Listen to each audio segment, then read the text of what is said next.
meron na tayong chicken wrap. Sa chicken wrap naman, Jo, so bali 200 grams siya sa malaking tortilla wrap. Pag sa maliit, kahit isang chicken breast lang pwede na.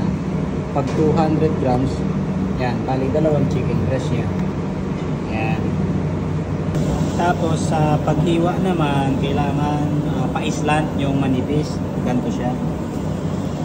Kailangan matalas yung kutsilyo mo. Yan.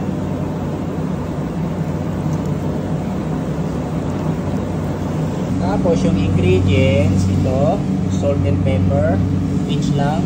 Nakahalo na yung asin at saka paminta. Tapos ito yung chicken stock, pinch lang din. Yan.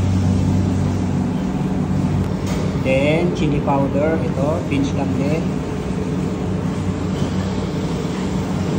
Then paprika, mga pinch lang din siya. Yan. Brown sugar, half tablespoon.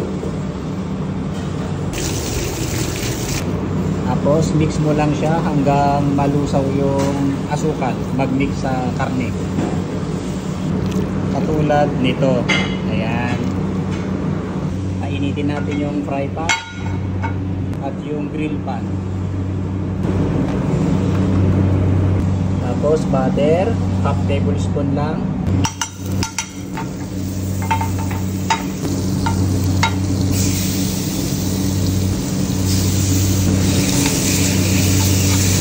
Ito, about mga 30 seconds lang, luto na ito.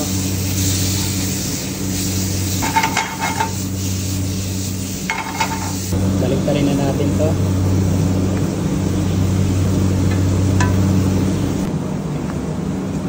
Kapag alam mo medyo hindi pa luto sa 30 seconds, pwede mo siyang gawing 1 minute. Dito kasi sa amin, 30 seconds lang kasi naka-high pressure yung apoy. So ayan, luto na siya sa 30 seconds lang. Ito, garlic aioli, cheese,